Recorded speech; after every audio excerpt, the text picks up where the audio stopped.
আমরা গত কয়েক মাস ধরে লক্ষ্য করেছি, বিশেষ করে আমাদের দেশের যে রাজ্যগুলিতে বিজেপি শাসন করছে ওই রাজ্যগুলিতে বিভিন্ন জায়গায় বিভিন্ন কর্মে পরিযায়ী শ্রমিকরা গিয়েছে। বিশেষ করে যারা বাঙালি, যারা বাংলা ভাষায় কথা বলছে তাদের উপর অমানবিক নির্যাতন চালাচ্ছে বিজেপি শাসিত রাজ্যগুলিতে। আমরা বলতে চাই বিজেপি শাসিত রাজ্যগুলিকে এবং বিজেপিকে যে আমাদের দেশের যে জাতীয় সঙ্গীত এটা কিন্তু বাংলাতে তৈরি হয়ে গেছে এবং বাঙালিরাই করেছে। এবং স্বাধীনতা আন্দোলন আমরা দেখেছি বাঙালিদের অবদান।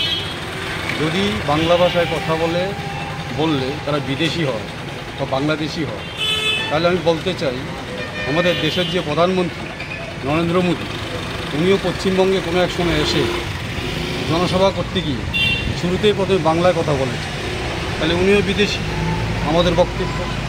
এছাড়া আমরা লক্ষ্য করেছি আমাদের রাজ্যেও তারা এটা করার জন্য চেষ্টা করছে। পশ্চিমবঙ্গ যেখানে বিজেপি শাসিত রাজ্য নয় সেখানেও করার জন্য চেষ্টা করছে।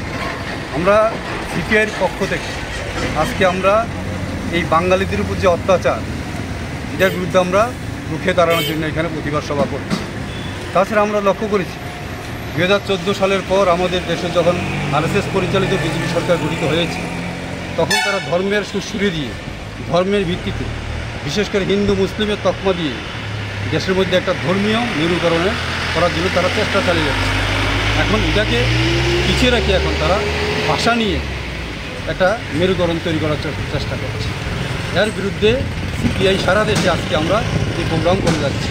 এটা আমাদের শুধু রাজ্যের প্রোগ্রাম নয়, আমাদের একটা সেন্ট্রালি প্রোগ্রাম, সারা দেশে একই সময় একই দিনে করা হচ্ছে। এর বিরুদ্ধে সিপিআই তীব্র প্রতিবাদ ধিক্কার জানাচ্ছে।